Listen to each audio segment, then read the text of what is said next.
Hello, everybody. Welcome to the Rock Shop with Ralph. My guest today was the drummer of one of the most influential bands over the last 20 years, Typo Negative, up until the lead singer Peter Steele's death in 2010. He is currently the drummer replacing a legend in the band Quiet Riot. Let's give it up for Mr. Johnny Kelly. What's up, Johnny? How are you? I'm doing awesome. It's funny. I got like a run on drummers over the last couple of months. I just interviewed Carl Kennedy from the Rods. Okay. Less than a week ago, 2 weeks ago, less than a week ago. Then I had Vinny Appice, who actually you replaced in Kill Devil Hill. We'll talk about that. Yes, I did. Yeah. I had Vinny Appice. I had Simon Wright. I had a lot of drumming. I'm a drummer myself, so I guess I have a little affection for drummers. But this is just how it worked out. So how you doing, Brooklyn? Well, I'm doing okay. I'm still little just getting my bearings straight. The last couple of weeks have been really busy. A lot of traveling, a lot of playing. A lot of playing with different bands. Right. So now I got a little bit of a breather now. Yeah, we'll talk about some of the bands you played in, but you're like my son. We tried to get this interview done over the last couple of months. I had to keep reminding you the date, and we tried to do one date. We didn't get it done. So as the date grew close, I had to remind you. It's like my son when I got to remind him, take the garbage out and mow the lawn, stuff like that. Yeah, sometimes I have to do it like that. I can't function without my calendar.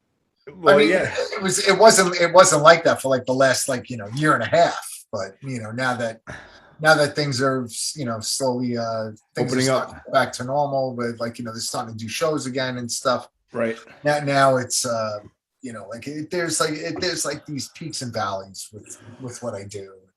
Well, I always say this. I always mention my accent. I don't have to worry about it today because you're from Brooklyn. What part of Brooklyn you're from?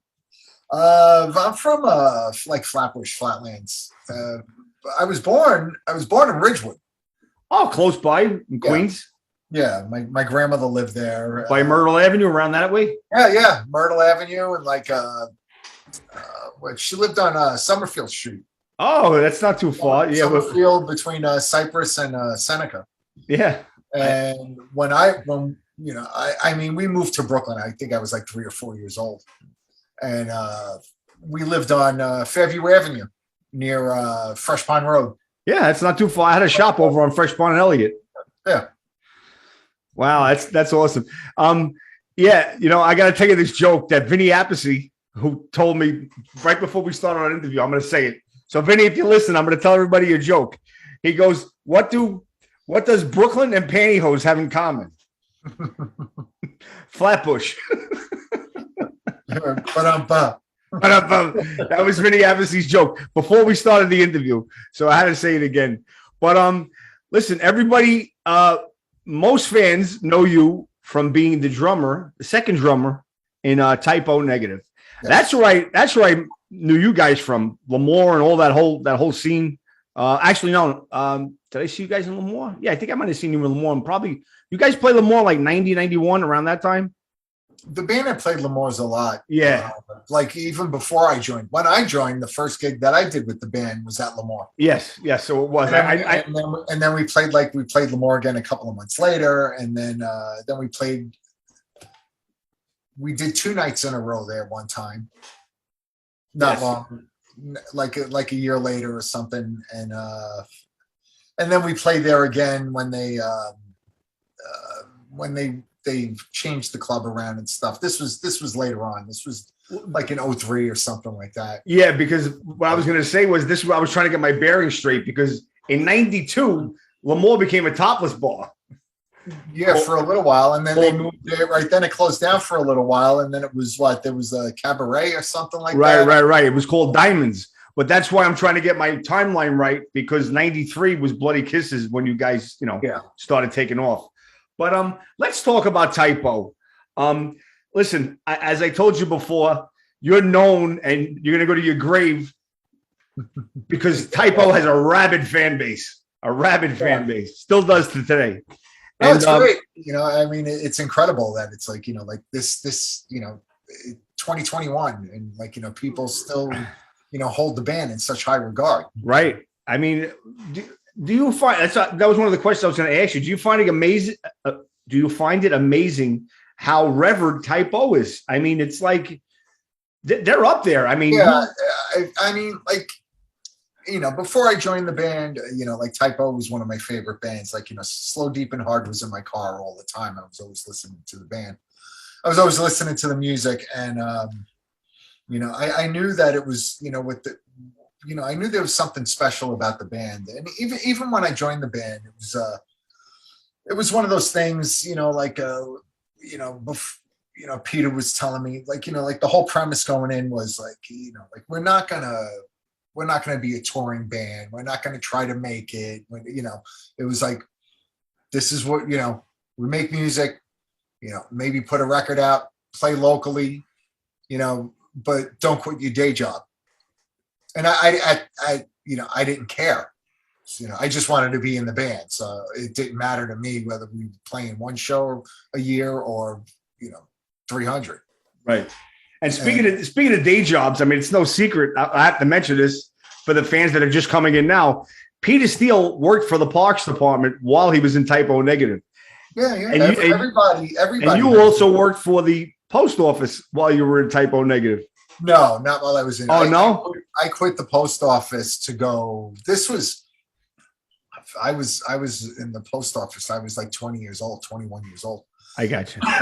And I quit the post office to go on tour as a drum tech for Andrew Dice Clay. Oh! Let's talk about, well, we'll get to that then. Because I'm learning something now too. Yeah. Go ahead. When Dice was like at the peak of his popularity, when he was getting in trouble and he was on TV all the time and stuff. Dice Rules? Yeah, this was they want at the time they were trying to, I guess, capitalize on his popularity, and they put him on tour. And he had a band, and the band was from Brooklyn, and the guys, I knew the guys in the band, and so when they needed guys to, whatever, roadies to go out, and, right? I was one of the roadies, and we went out. We went out for a couple of weeks, and it was, it was fun. It was, at the time, the only tour that was doing better was the Stones. Well, he sold out Madison Square Garden. Yeah, that was a little bit later on. Right. I didn't work that show, but we had played all over, the Midwest and stuff, Chicago, Detroit, Atlanta, Florida, it was a lot of fun. And I just saw it as an opportunity, at that point in my life, all of 21 years old, I didn't know if I'd ever get the opportunity to go on a tour bus, go out there and tour. Right. So I was like, whatever. I'll see what happens when, with my job when I get back. Let's see, And I wound up leaving. Wow, it's funny you mentioned that because on this before DVDs, when he came out with that VHS tape of his concert, he had a full band and he played during that. And right. And I met him in a recording studio on the island. And okay. Yeah. I mean, I'm a drummer as well. I forgot. I was a kid. I was a teenager, probably 89, 90 maybe. And, okay. And I remember seeing him and I was like starstruck. And he was like, shh, he didn't want anybody to go near him. They didn't want anybody to know him. And I was like, holy shit. And I couldn't comprehend why Andrew Dice Clay was in a rehearsal studio. But now 20, 30 years later, you realize because he had a band and he was rehearsing for whatever he was doing. Well, he plays drums. Yes, he's a drummer. Yeah, that's awesome. I had to set up 2 kits every night. Is he as good as Johnny Kelly? He was a really good drummer. He was. What were they doing? He would go and he would get up and play with the band. Like Elvis stuff, right? No, he was doing the singing for the Elvis stuff. When he played that Santana song, "Soul Sacrifice." Okay. And actually, he did a great job. Wow. I had no idea that he could play drums. It was just I knew that I was setting up a drum set for him, and it was it was kind of strange. I wasn't really sure what to expect. Because his band was phenomenal. Right. He had world-class musicians. Yeah, they were all some local guys, some guys from other bands, and the horn section was guys from from outside the neighborhood. And but the band itself, they were all local guys that Dice grew up with, and that I was friends with some of them. I played in a band with the bass player at the time. Cool. Now, it's no secret, or if anybody doesn't know, you were the drum tech in Typo, and you replaced Sal Abruscato. Yeah, that was another situation where it was. I only tech for them a few times. I wouldn't say that I was like, their full-time tech. I wasn't a very good Well, tech. that's how you got the gig. Yeah. I'm better at being in the band. Okay. But I'm just saying, you got your foot in the door by setting up, and they knew you. Yeah, they knew me, and I knew everybody in the band for years. Like before Typo even formed, Kenny and I go back to when I was in high school. Kenny Hickey. Yeah, we played in a band together, and we met Josh. Josh was the local studio guy. He used to do recording in his house. So like all the neighborhood bands and stuff, they were all doing demos at Josh's house. So that's how Kenny and I had met Josh years before Typo. And like Sal, I knew Sal. I met Sal first out of all of them. I think I was maybe like 15 when I met Sal. And then Peter I had met later on, but that was also like like he was still in Carnivore when I met him. Right. Peter Steele came from the band Carnivore. For those who don't know, not the rabid Typo fan base. I know you guys know that. But here's what I got to ask you. Now, you even said yourself, Peter told you, don't quit your day job. We're not going to be that type of band. We may release an album once a year. We're not going to go on tour. We're going to call him a reluctant rock star. Okay. Then Bloody Kisses becomes the first platinum album in Roadrunner history. I know it took a long time before it became platinum. It was the first gold record. I don't think it was their first platinum record. Okay. First gold. I thought, all right. Well, it was a hit. It was a hit. We'll say that. Was. Yeah, for them it was a big accomplishment. Black #1 hits and those other hits came out. What was the vibe of the band? Was Pete like, I don't want this to happen? It's happening too fast. Was he reluctant or was he embracing it? Was the band embracing it? It was a little bit of both. I wouldn't say, because it didn't just happen overnight. We were still, when the record first came out, we didn't do any touring, and then Peter had agreed to go on tour. We did a run of dates in the States. The record had been out at that point maybe 6 months, 7 months, and we went out, did a short tour, came home, went back to work. Right. And I remember I was working in the shop. I was working in my shop, and our manager called us up and he was like, can you get more time off for work? I was like, for what? I was like, we just got home. And he was like, Nine Inch Nails just offered us some dates. Wow. And so, all right, when is it? You got to leave like tomorrow. Oh boy. Like, what do you tell your boss? Luckily, my boss was my best friend. Okay. And I was like, look, more dates came up, Nine Inch Nails, got to do it. He understood. And yeah, and so then we went out, did that, came home, went back to work. That's what we would do. We would come back, go back to work. And then it was like shortly thereafter that we had gotten offered the Motley Crue tour. That's what I got to ask you. Here's where I want to stop. Typo Negative and Motley Crue. I mean, I don't know. You got two more different bands. I mean, how did that work? What was it like? I mean, how did the fans? When I was first told that we were going to be going out with Motley Crue, or that like whatever, we got offered the tour, and it was like, why does Motley Crue want Typo Negative to tour with them? Right. It was like where's the punchline? What's the catch? Right. And I didn't think it was going to go over well at all. I was like, we're just going to get thrown to the dogs. It's like any band opening up for Slayer. Right. You just know it's going to be a rough tour. Or following Kiss. Right. Exactly. Most of the time, nobody even cares who's opening up for Kiss. Right. And so I was like, this is a terrible idea. Why would we do this? And our manager was like, trust me, this is a really good thing for you guys. You guys, we should do this tour. And I was like, okay. I was like, Tommy Lee's one of my favorite drummers. I always liked Motley Crue. I was like, all right, fine. I'm going to go out Motley Crue for the summer. At least I'm going to have fun. And it was the tour with John Corabi. So that, like, they were, they switched singers. It was a weird time for them, which I think that's like, like with Corabi, I thought that was the best record that they made. Should have never been called Motley Crue though. Maybe they should have had a different approach, like, and they came out thinking it was like, picking up where, Dr. Feelgood left off, and a lot of things had changed in those few years. Oh yeah. But anyway, for us, like, what's a bad show for them, say we go to Charlotte, right? There's only like, 3,000-4,000 people at a Motley Crue show for Charlotte. Now for Motley Crue, that's terrible. Right. Before it was 15,000-20,000. Right. But for Typo Negative, yeah.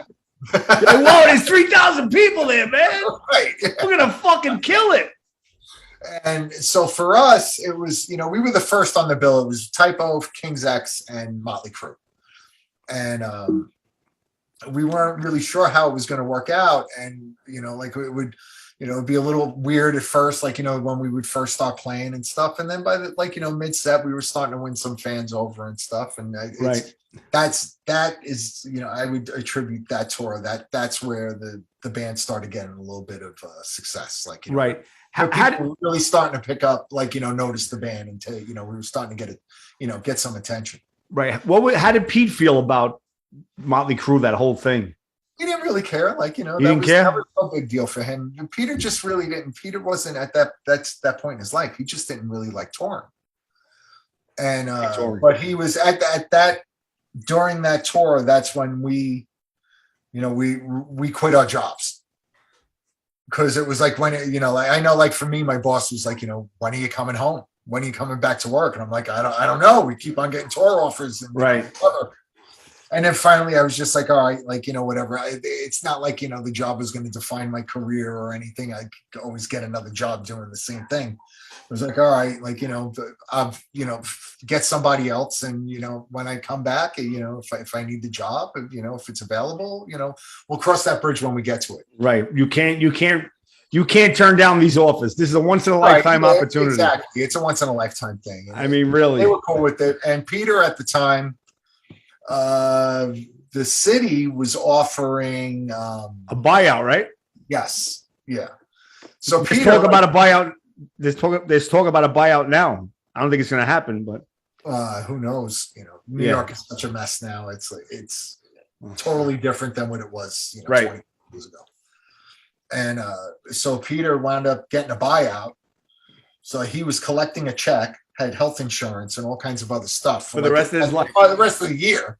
And we were out touring, and like, he was saying at that time, he didn't want to, like, live, go through his life saying, what could have happened, like, just to take it to see how far it could go. Right. Woulda, coulda, shoulda. Right. He didn't want to live, live out the rest of his life going, what would have happened if I did that? Awesome. I could go through, I know we're pressed for time. I can go through every album, but what song, what Typo song when you played live that you would say the crowd just loved or just went crazy over every night? Well, I mean, there was obviously, like, like the songs that were the more popular ones, like Black Number One and Christian Woman. Christian Woman was always, like, that was definitely, the band's biggest song. And, I always, we would have, discussions on, like, what if we didn't play that tonight? What if we didn't play Black Number One or Christian Woman tonight? What would that, what do you think? Could be cool, could be interesting, maybe, could cause a riot, people get pissed off. Whose idea was it to always do the covers? Was it Pete's to do Cinnamon Girl? And it got to a point. There were sometimes, like, some of the sets we were doing, I was like, dude, why don't we just put on some penguin suits and just be a wedding band? It's like, we play, half the sets covers. Right. But that was like, that was something that stayed with him from, when he was a kid, learning how to play. It was like, you always went to the studio and you were just jamming on cover songs. Right. I found it amazing when you did that Black Sabbath song, how he did it from the devil's perspective and he changed the lyrics. Yeah, it was interesting. The cool thing that we did with a lot of the cover songs most of them that we did, it was always trying to make it sound like a song that Typo Negative had written. But I mean, it was undoubtedly the sound. You guys had a sound that I knew was Pete Steele singing. I knew your sound. It was like, how could you not know a Typo song? And that was to us, that was the important part. It wasn't just like, all right, let's just play Paranoid and just run through it, like you did with your friends when you at rehearsal after school. Right. It was trying to show something, how these songs that we covered, how the bands influenced us, and what would this song sound like had we written it. Right. Well, I got to go on record because we're gonna move on, but I want to go on record telling you that my favorite Typo song is "I Don't Want to Be Me." That's got to be my favorite Typo song, and the video I thought was fucking hysterical. With video's pretty funny. It's Dan Fogler from The Walking Dead and Take Me Home. He's actually a pretty big star now. Yeah, I mean, at the time, I think he was living in Brooklyn at the time. Yeah, he's from Brooklyn. Some Jewish, whatever he is, some Jewish kid from Brooklyn. Yeah. And I'm like, it's so friggin' funny. But the song is great. I love that. It's my go-to Typo song is that song. It's a cool song. It's clever. It's like it had a cool hook in it and stuff. You sound like you don't like that one. It's not one of my favorites. I know it. What is your favorite Typo song before we move on? Shit. I like the epic ones. Like the ones, the 9-minute ones. Yeah. like on the first record, I always loved the song "Pain." Oh wow. I always love that. I like the stuff that has like a mood to it. I wasn't really like a hardcore kid or stuff like that. So like some of that stuff, I like the aggressiveness of it, but it wasn't really like, there were always other bands that I liked that did it better. So I'd rather listen to them. What type of bands? I mean, you know what? And I hate like hell I ask this question. I very rarely ask it because so far you should know that this isn't a conventional interview. I always do it as a fan's perspective. But what were some of the bands you grew up listening to? I grew up on classic rock. My father basically indoctrinated me with the Stones and the Beatles. That was it. I mean, I'm surprised that my name isn't Keith. Really? Yeah. And then when I was born, I was named John. I'm surprised that my brother's name wasn't Paul. And if you had two more? Yeah, it would have been George and Ringo. George and Ringo. But and so I was raised on classic rock, and and then discovering Led Zeppelin and Kiss and stuff, and Aerosmith and Leonard Skinner, and so you're all over the place. It's basically classic rock, and then I started finding my own thing, like metal, getting into Iron Maiden, Judas Priest, and, right. Even bands like Saxon and Overkill. I guess a lot of it was like that new wave of British heavy metal. Yes. And going into thrash, and then I was I was completely consumed with Metallica for a few years. Wow. And then a bunch of whatever, like the LA stuff, like Motley Crue and Wasp. The first Wasp record, still it's a timeless. It stood the test of time. It's a classic record. Right. And, did you hear the Wasp? Did you get the one of the latest he did about 5 years ago, Babylon? Matter of fact, the drummer you replaced in Quiet Riot, Mike Dupke, was the drummer in Wasp. Right, yeah. But Mike Duda is one of my best friends. Duda, yeah. Dupke was the bass player. I'm sorry, Duda. Yeah, Mike, yeah. That album is fucking awesome, man. Babylon from Wasp. Holy shit. I'm getting off track anyway. Still a great band. Great live band. Yes. But what I wanted to say was, sadly, Peter Steele passed away in 2010, and that was the end of. There can't be any Typo without Peter Steele. Period. There was never even a discussion. Right. That was Yeah. It didn't even have to be said really, but it's it's like there's no more. You can't do Typo Negative without Peter. Yes, and I agree 100%. So you wind up replacing another drummer, Will Hunt, in BLS, correct? Yeah, that was a quick thing, and it was, like I know Will a long time, and Will plays in Evanescence, Yes. and so he was playing with Black Label as well, and so Black Label goes on tour, and then Evanescence was like, you have to come back. We need you. They had something going on, and he had to be there. So then he called me up, and he was like, it's like, I'm in a situation. Can you cover? And I was like, yeah, sure. So I was like, send me a set list, and I didn't really know any Black Label songs. Wow. You should get a business card. Johnny Kelly, drum whore. Yeah, I've been called that for many, many years now. Nothing wrong with that, bro. Nothing wrong with that. They know you're a good drummer. They're contacting you. You should feel honored. They're contacting you. Well, it's absolutely, you know, it's, fuck that. a lot that's happened after Typo. I never would have expected that. Right. So let me ask you this: what's the difference between BLS fans and Typo fans? You find any difference? Yeah, there's girls that are Typo fans, And BLS are all beer drinkers. not too many girls. Not too many girls. Okay. We would joke, like, it was like, when we were on tour, like, hey, there were a couple of girls there tonight. Wow. It was like, they must have heard that the guy from Typo Negative is playing with them. Oh. Okay. Well, who did you wind up touring with BLS? There was this band from the UK that was called God Sized. So it was just a short tour you did. Yeah, I was out with them in Europe for a month.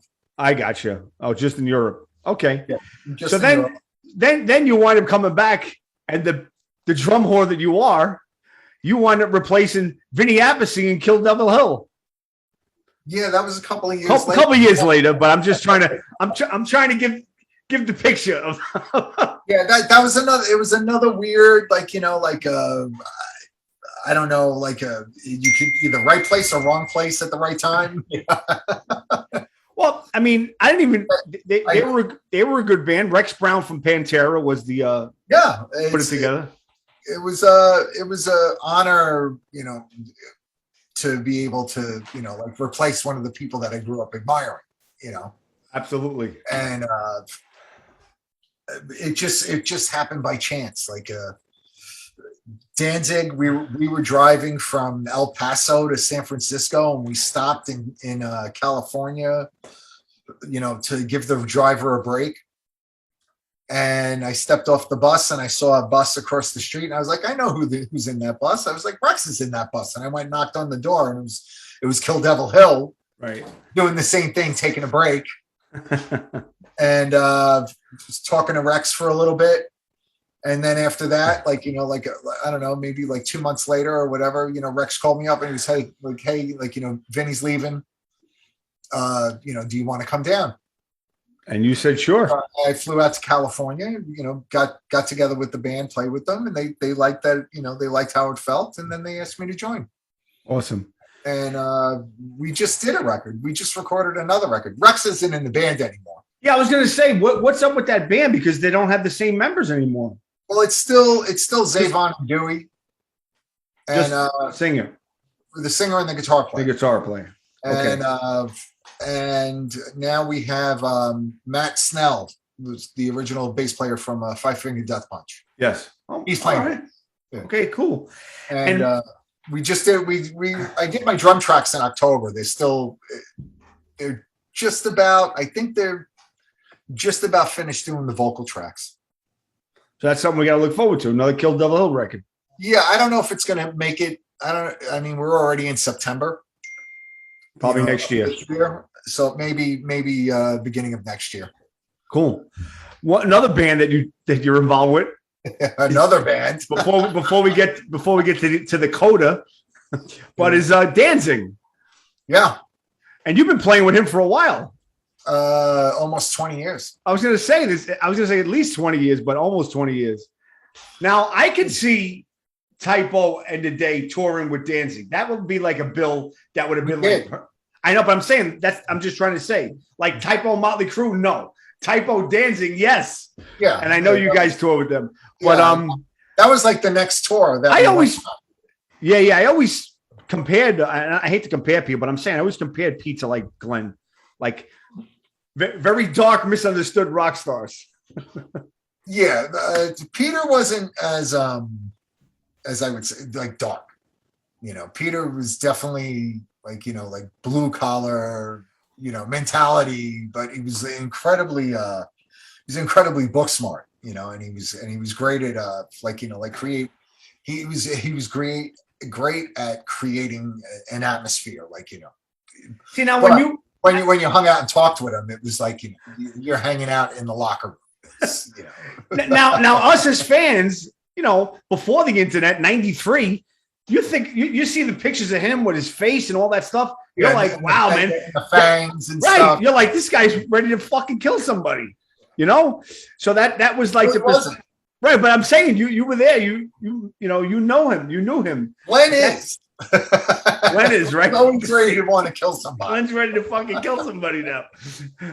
Is this his final tour? I heard that he wasn't touring anymore. Glenn. I don't know. I mean, we haven't toured. Well, with the pandemic and everything, there hasn't been any touring in over 2.5 years. We played 2 shows this year. Oh, so you're playing sporadic shows? Yeah, that's all that's been. That's all that's been on the books at this point. He's been pretty busy doing he did a couple of movies. He's been doing shows with the Misfits. Misfit stuffs too, right? Yeah.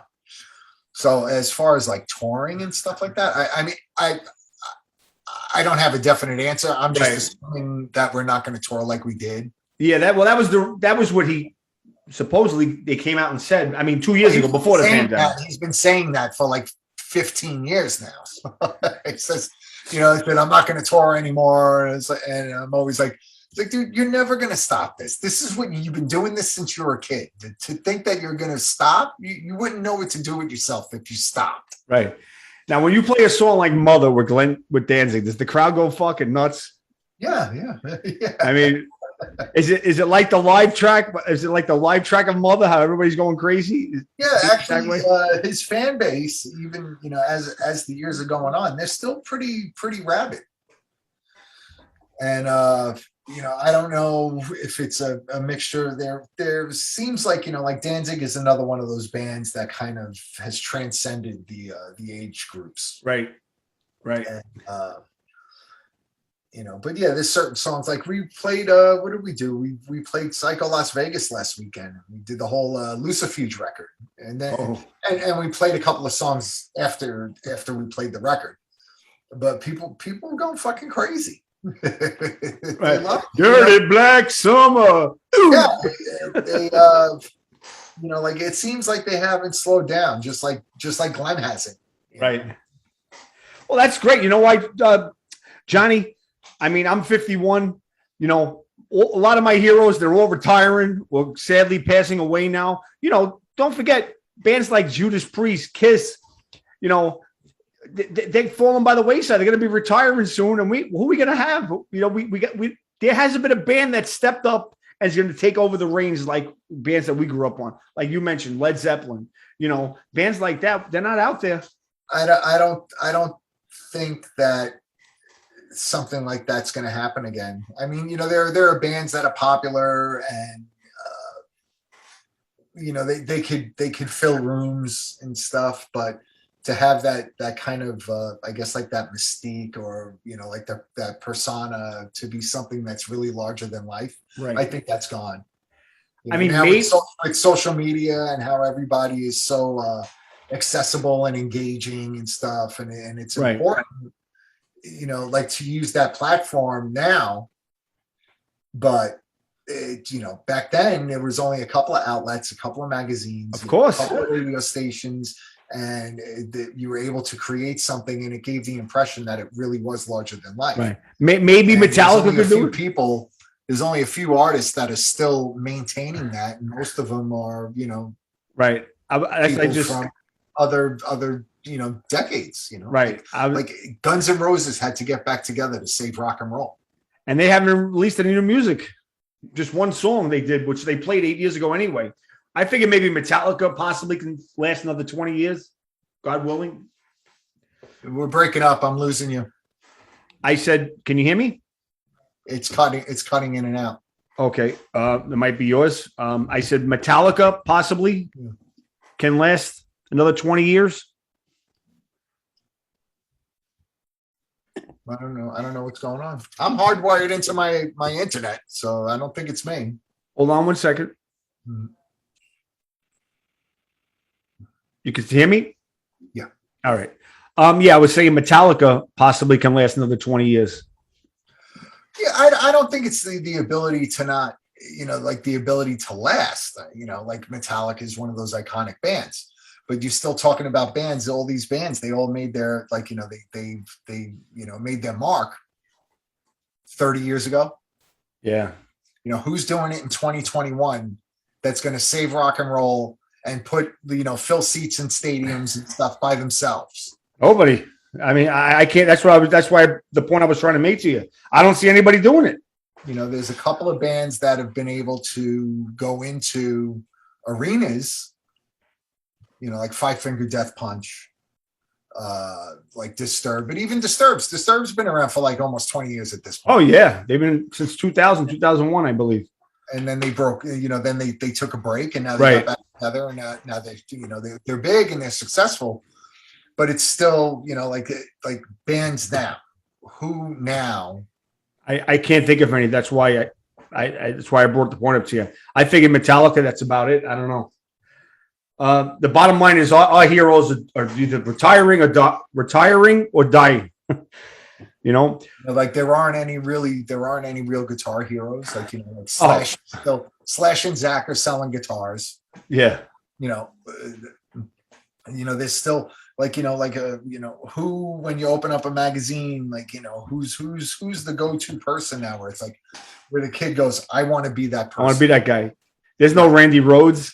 No, there's no Eddie Van Halen. It isn't that there isn't a lack of talented kids. There's plenty out there, but there isn't that platform to go to that, to go to that iconic status. Right. I totally agree with you. So lastly, the band that you're in now, it's kind of a stylistic depart, not from maybe your influences, but from the bands you were in previously. Right. You replaced the legend, Frankie Banali, who sadly passed away. Yeah. You're in Quiet Riot. Yeah. Tell me how that happened. Well, I play with Alex and Hookers and Blow. Alex Grossi, who's a friend of the show. He was on the show. Okay, yeah. I've been playing with Alex and Dizzy Reed and Hookers and Blow for a few years now. Love that. That's a great name, by the way. It is. I seen you guys in Blackthorn. Okay, yeah. Nikki Camp. We just put out a record. Yes, I know. Yeah. It's platinum. We shipped it platinum. Okay. No problem. Yeah. Was it because you said there was blow in the record? No, it's literally a platinum colored disc. Platinum color, I get you. It's platinum colored vinyl, so it's shipped platinum. I get you. And so then when we knew that Frankie was sick, and they were coming to play here in Dallas, and so I knew Frankie was getting treatments and stuff. So I just told Alex, I was like, look, it's like, I'm gonna come see you guys anyway. Does Frankie need any help with anything? I'll just help him out, help him save his energy and stuff. Right. I was like, whatever he needs me to do, I'll do. I was like, if he wants me to set his kid up or whatever, whatever he needs, so that he can save his energy just for the show. And so then he got back to me. He was like, yeah, that'd be great. I was like, all right, cool. And so then the talk was, I was like, look, I don't know if this is ever going to come up or anything or whatever. I was like, but if, something comes down to the wire, you need somebody to fill in, Frankie can't make a gig or something like that. I was like, I'll do it. I was like, I'd be happy to help out. Right. So then Alex calls me up 2 days before the show here in Dallas. And he's like, can you do the show? I was like, seriously? I was just trying to be nice. Right. But you weren't turning that down. I wasn't expecting for something like that to happen so quickly. Right. I knew that Frankie had cancer. Maybe this would be, down the road a little bit, something, whatever, last minute where he was like, he knew that he was going in for treatment that weekend. He wasn't going to be able to leave California, right. Something like that. He didn't have the strength or whatever. And he calls me up 2 days before the Dallas show. He's like, can you do the show? I was like, oh shit. I was like, yeah, okay. Sends me the set list and stuff. And, right. So then I go on iTunes and I buy the records and I'm listening to the songs and, some of the stuff I remember from, playing it as a kid. Right. Right. Around forever. And I get to the show and I walk into the trailer and I've met the guys before. At the time, Durbin and Chuck, I met them, seeing Quiet Riot shows. And I walk in the trailer, I was like, guys, this was a fucking terrible idea. It's like, I don't know what I was thinking. I was like, this is gonna be bad. Right. Was it James Durbin or Jizzy Pearl? It was James Durbin at that point. And then and we were playing with Rat. And it was this wildflower festival thing that they do down here in Dallas. And it was like, there's thousands of people and stuff. And I was like, what the hell did I get into? What'd you get into? You started getting the butterflies. And I was just like, oh man, this was such a bad move. You should have just shut up and said, oh, hey, sorry you couldn't do the show. Anyway, we do the show. We got through it. And there wasn't any major train wrecks or anything. And I was in shock at the end of the show. So being that had gone okay. And then there was some other things down the line. They had other shows lined up and stuff. And it was stuff Frankie couldn't leave. He was getting treatment. Yeah. So they're like, can you do this show? Can you do this? And it was just going kind of like, week by week. It wasn't anything like, all right, you're going to do, you're the guy. And this is it. Frankie wound up coming back, doing a couple of shows. And then, Frankie, it was getting close for him. It was past, time was winding down. Right. And they,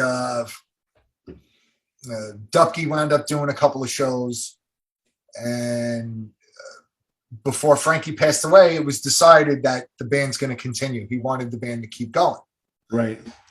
And then he wanted me to fill the spot. So I was like, wow. I was like, Frankie informed you? No, Alex got in touch with me at this point. Frankie was, we were getting down to the wire.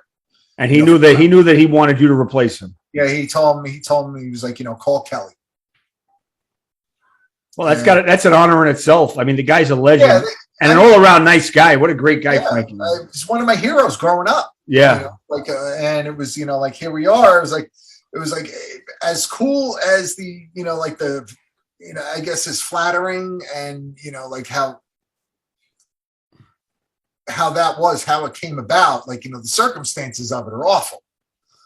Yes. And they're tough shoes to fill. You're replacing a living legend. It's like no hesitation. You're still out there. Like he passes and you're still on the, it's close. It's close to how, when he passed and when you're out there.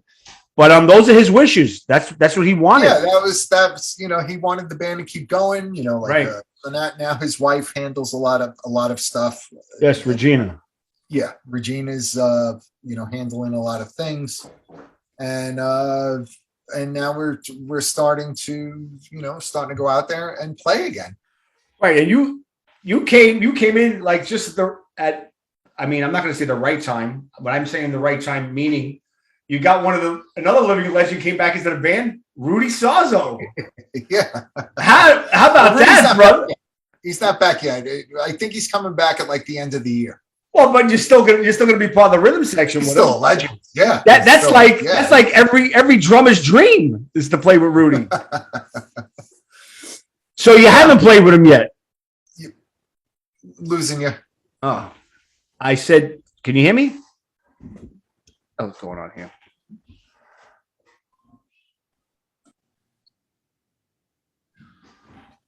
So, you haven't played with Rudy yet. No.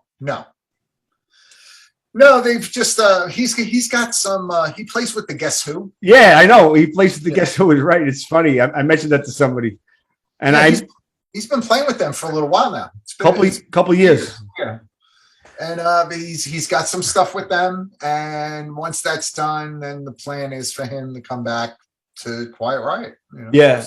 I met Rudy. I actually have him on my wall there. That's his picture right there. I met him a couple of years ago, and I asked him, I go, Rudy, I got to ask you this.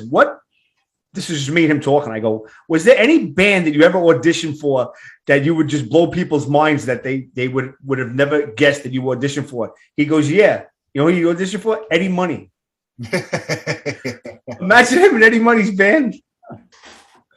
Yeah. But so what's the plan going forward now with Quiet Riot, Johnny?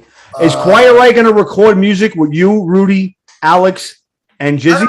I don't know. I'm not really sure about that. And it's like I really haven't been looking that far down the road. Right now, it's just with the whole COVID thing, it's really throwing a wrench into like looking forward. Right. Even now, like we had some shows just disappear last week for next month. Wow. Because of COVID. Because of, whatever, people are starting to get, sick again. And yeah, I hope the second wave doesn't come. Yeah. And it's like, it's really hard to predict it.